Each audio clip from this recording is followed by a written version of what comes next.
Hello, welcome to another video from Habas Kitchen. Today I'm going to show you how to make a sweet potato and chickpea Buddha bowl.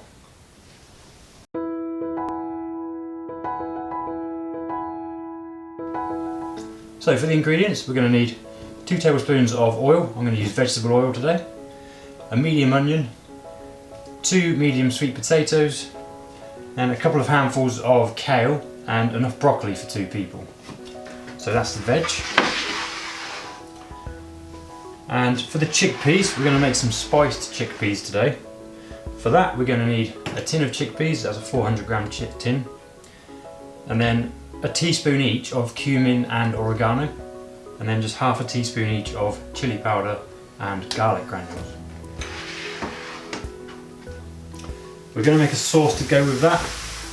We're going to need tahini, we'll need 60 grams or about 1/4 cup, a tablespoon each of agave and lemon juice. That's about half a lemon juiced.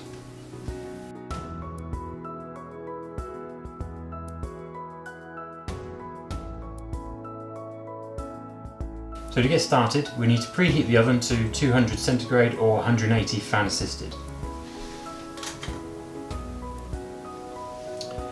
We're going to need a baking tray, and to start with we'll just chop the onion and the sweet potatoes into wedges.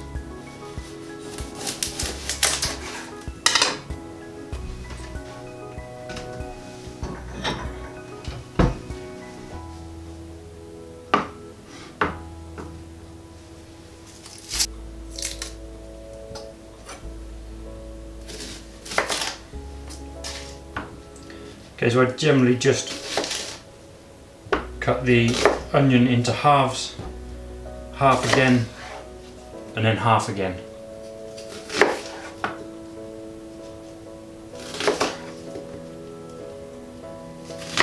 It doesn't matter if they sort of fall apart a little bit, it's all going to go into the baking tray and just be baked together. And for the sweet potatoes, literally all I do is, obviously these have been washed already, and I just cut the ends off and keep the skins on.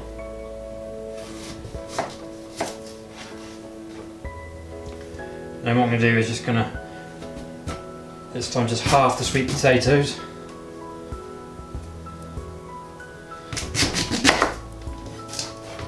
and then half again, so I'm quartering them.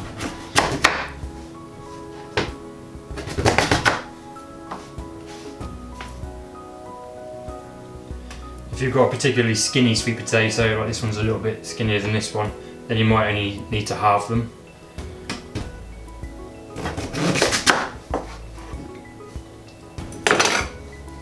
Just as long as everything you're putting in there is of a similar size. So, as I said, in the baking tray, we'll add both the sweet potatoes and the onions.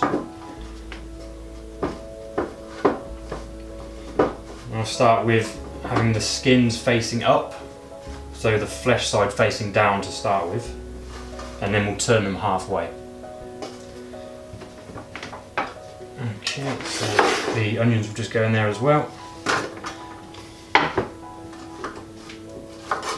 And then I'm going to add the oil into the tray. Drizzle it over as much as I can.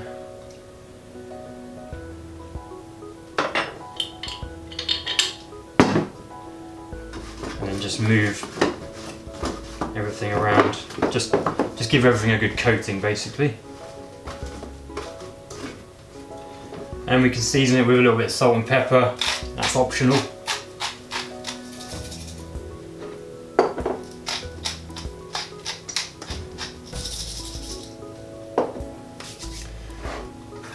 Okay, so we're going to put that in the oven. Now initially we're going to set the timer for 10 minutes. After 10 minutes we'll turn the potatoes and then start adding the broccoli as well.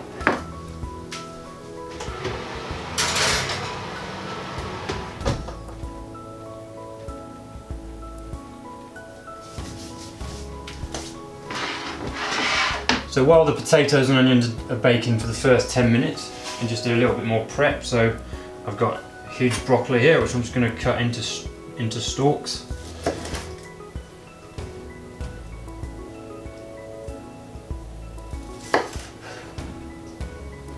I always try and keep as much of the broccoli as I can, so you don't need to waste that last bit. You can just use it as part of each stalk which you cut.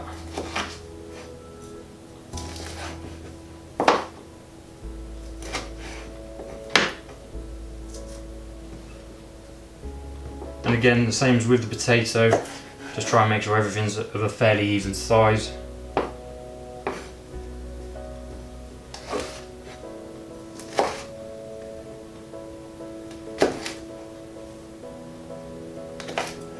So now the broccoli's ready.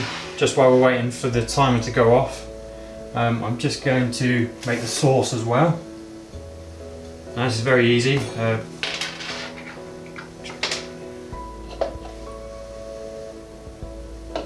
So I'm starting with the 1/4 cup of tahini, which is about 60 mils.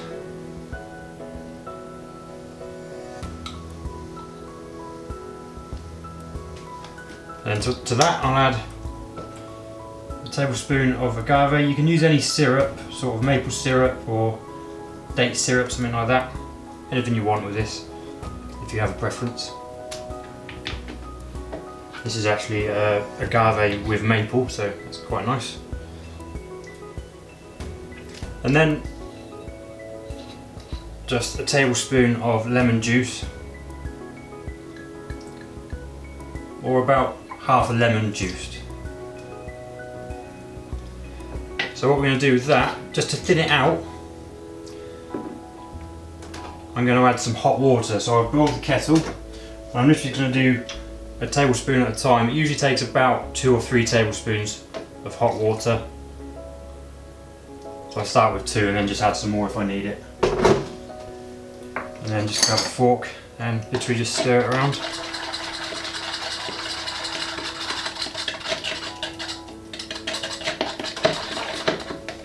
Probably wants a little bit more. Depends how thin you want your sauce, really. I'd definitely say start with 2, and then just add hot water as you desire.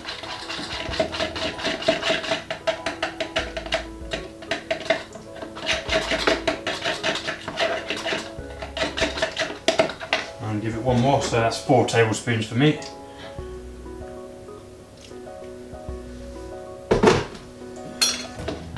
Stirring that around, that sort of thins it out nicely. You could actually just use cold water and then blend it if you wanted to. It's just nice and easy to stir it this way. So that's now ready for when the dinner's ready. All that's left to do now is fry the chickpeas in the spices. So let's just move all of this out of the way.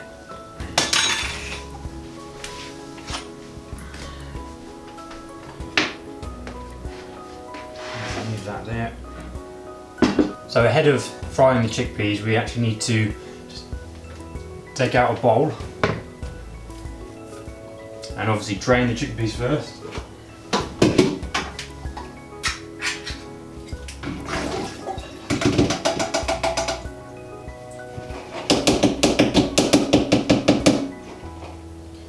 And we need to just drop the chickpeas straight into a bowl and then add the spices just to coat the chickpeas ahead of frying them. So it's 1 teaspoon of ground cumin, 1 teaspoon of oregano, and then half a teaspoon of chili powder,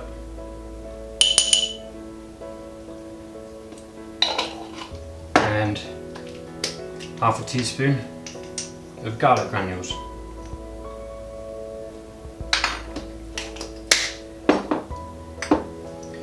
And just give those a good sort of shake around so that the spices and the herbs are coated onto the chickpeas. Alright, good, they're ready to go. So what we'll do is just put another tablespoon. So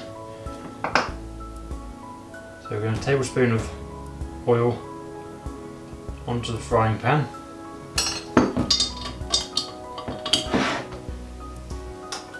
And so we'll bring that up to about a medium heat.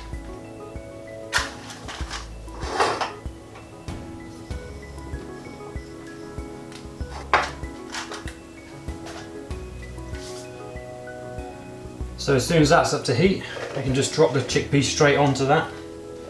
Now,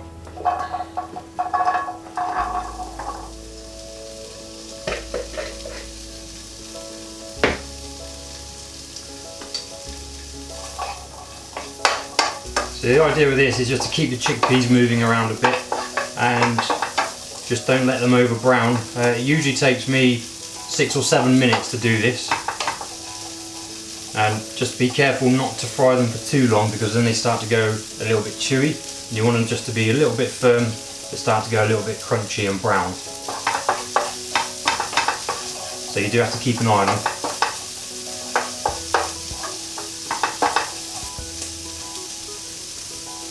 Okay. So the timer's just gone off to the oven, so I'm now going to add the broccoli to the oven.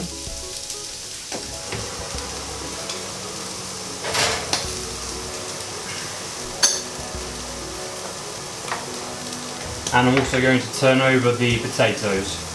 So they are now skin side down. And I can feel that they've already softened pretty well, so there'll be a maximum of 10 more minutes. Okay, so you want to just drop the broccoli in there as well, and also you make sure that gets a bit of oil on it.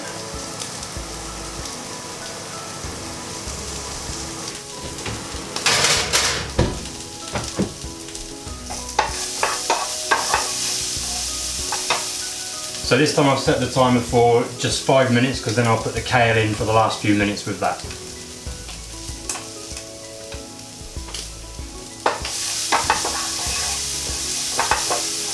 So then just keep stirring the chickpeas. And as I said, usually sort of 6 or 7 minutes to me.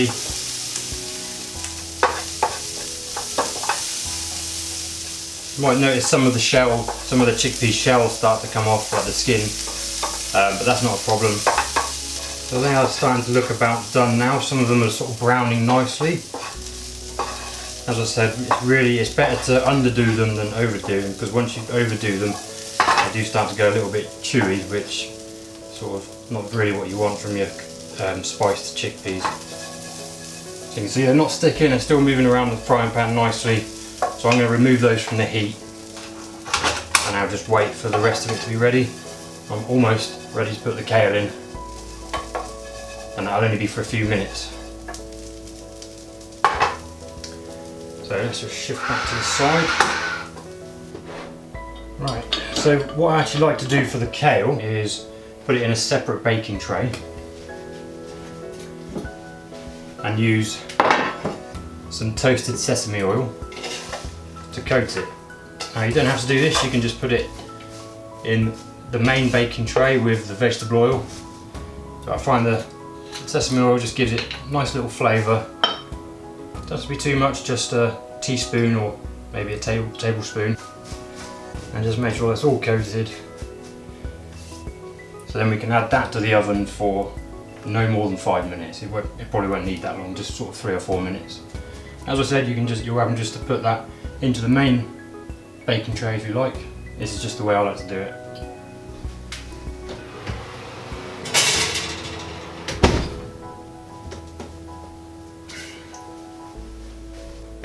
So just while I'm waiting for the kale, sweet potato, onions and broccoli to finish roasting, I'm going to start preparing my bowls.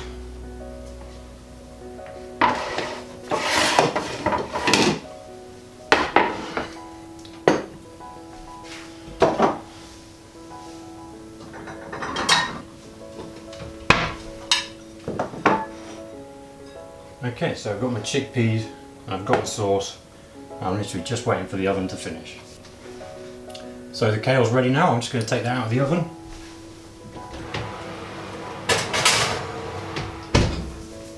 So you can see it's started to crisp up a little bit. Some of it's gone a little bit brown on the edges, but that's what we're looking for. So it's nice and crispy, and it takes a little bit of the sesame oil as well, which is really, really nice.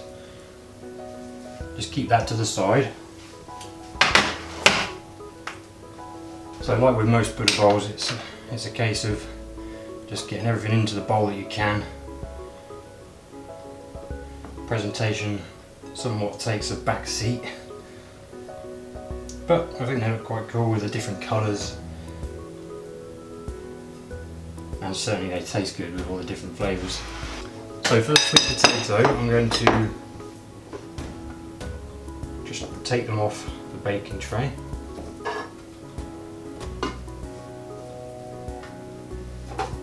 And just cut each one into slices.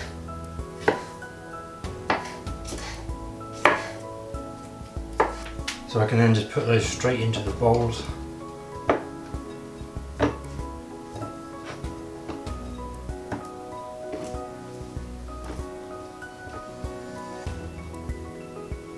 Yeah, along with the onions. So red onions are a good idea for this recipe as well. They sort of obviously add another colour and sort of get that purpley addition to the oranges and the greens, but this white onion is fine. It's all been oiled and seasoned anyway, so it tastes great. So then just two more things to finish with, and that's the kale.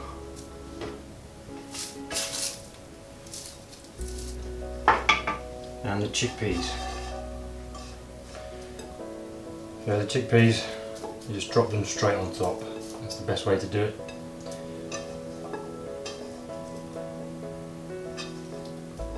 So I'll give this bowl a nice boost of protein. Okay, so the bowl's assembled.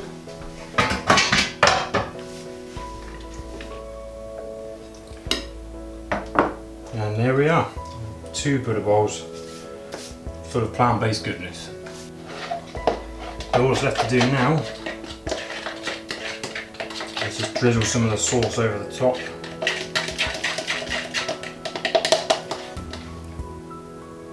So you can just about sort of see how thick this is. It's just thick enough that it won't just seep into the Buddha bowl. It will just sit on top, and then you can just do what you want with it as you're eating.